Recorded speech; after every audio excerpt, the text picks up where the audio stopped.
নামঘৰলৈ বুলি ওলালোঁ ৰাইজসকল। আজি মানে আচল কথাটো হৈছে জুবিনদাৰ মৃত্যুৰ যিহেতু শ্ৰদ্ধাঞ্জলি হিচাপে আমাৰ ইয়াতে নাম পাতা হৈছে, তো আমি তাতেই গৈ আছোঁ নামঘৰলৈ। ব'লক ভিডিঅ'টো ফাৰ্ষ্টৰ পৰা লাষ্টলৈকে চাই যাব। আৰু আমি নামঘৰ পাইছোঁহি, বাহিৰতে ৰভা দিছে আমাৰ জুবিনদাৰ মৰমৰ, অতি মৰমৰ জুবিনদাৰ হৈ। আৰু এয়া সকলো মানে বাইকিয়া হিচাপে নামভাগ ৰখা হৈছে। এয়া এতিয়া নাম গাই আছে ভকতসকলে। নামঘৰৰ ভিতৰত সোমাইছোঁ আৰু নামঘৰৰ ভিতৰৰ পৰিৱেশ সেয়া গোপিনীসকলে মানে এতিয়া অসমীয়া নাম গাই আছে। তাৰপিছত গোপিনীসকলে মানে দিহানাম গাব।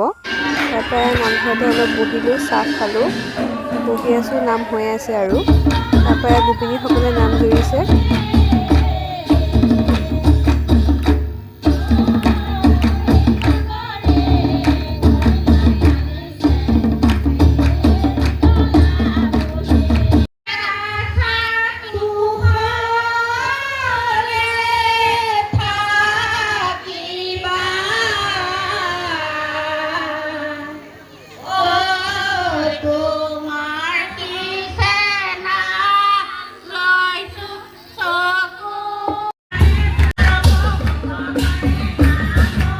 স্মৰণ কৰি আজি আমাৰ এই সমস্ত অসমৰ আৰু ভাৰতৰ সকলো প্ৰাণীকে হৃদয়ত কন্দুৱাই আজি তেখেত আমাৰ মাজৰ পৰা আঁতৰ হৈ গুচি গ'ল।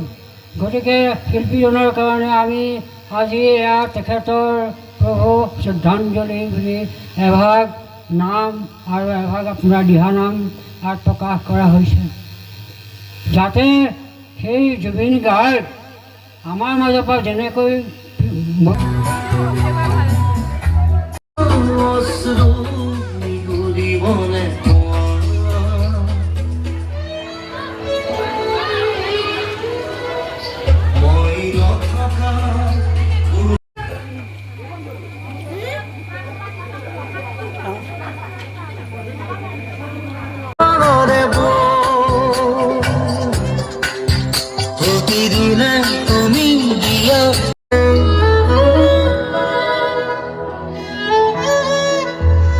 মই নথকা অনুভৱ